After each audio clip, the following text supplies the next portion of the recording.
اعوذ باللہ من الشیطان الرجیم بسم اللہ الرحمن الرحیم۔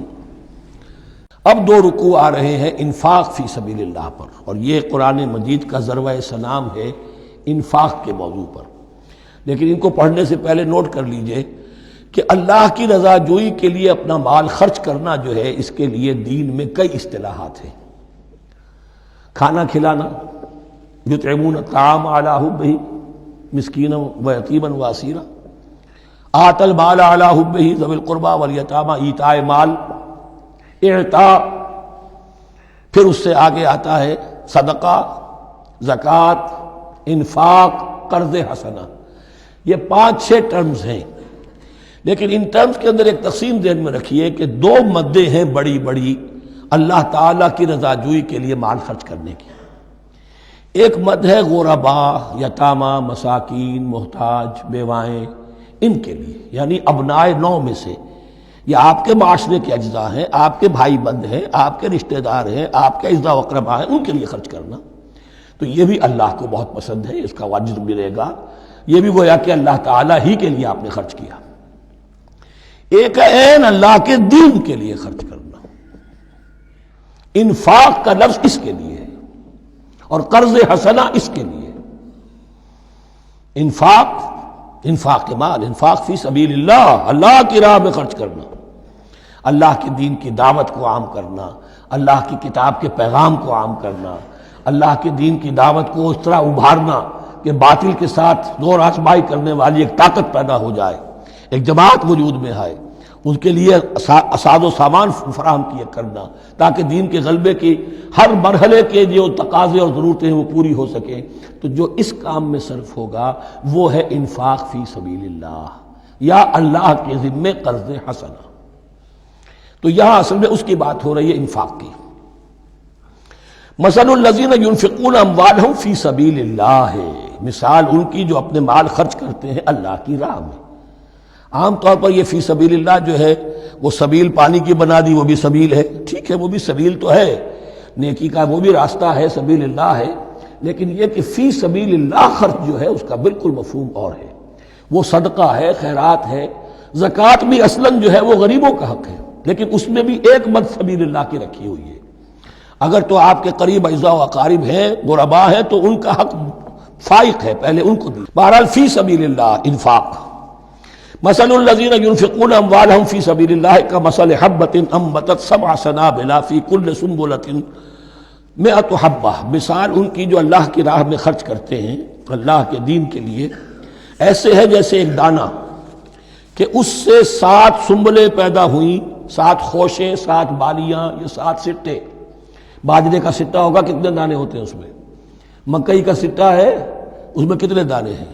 فی کل سنبلۃ 100 حبہ، اس میں 100 دانے موجود ہیں ہر ایک میں، تو ایک دانے سے 700 دانے وجود میں آ گئے۔ اسی طریقے سے اللہ تعالیٰ جو بھی اس کے دین کے لیے مال خرچ کرے گا، اس کے مال میں اضافہ کرے گا، اللہ تعالیٰ ان کو جزا دے گا اور اس کو بڑھاتا رہے گا اپنے ہم۔ واللہ یضاعف لمن یشاء، اور یہ تو تمہیں تمثیلاً بتایا ہے، اللہ اس سے بھی دگنا کرے گا جس کو چاہے گا، صرف 700 گنا نہیں، اور جتنا چاہے گا بڑھائے گا۔ واللہ واسع علیم، اللہ کے خزانوں میں کوئی کمی نہیں ہے، بڑی وسعت والا ہے اللہ، بہت سمائی والا ہے، اور وہ سب کچھ جاننے والا ہے۔ الذین ينفقون اموالهم فی سبیل اللہ، پھر جو لوگ کہ اپنا مال خرچ کرتے ہیں اللہ کی راہ میں، ثم لا يتبعون ما انفقوا منا ولا اذى، پھر جو کچھ وہ خرچ کرتے ہیں اس کے بعد نہ تو تکلیف پہنچاتے ہیں نہ احسان جتاتے ہیں۔ دیکھیے جی، میں نے اس وقت اتنا چندہ دیا تھا، معلوم ہوا کہ میرا حق جو ہے وہ زیادہ ہے، پھر میری بات مانی جانی چاہیے۔ ہم چندے زیادہ دیتے ہیں تو بات بھی تو ہماری چلنی چاہیے۔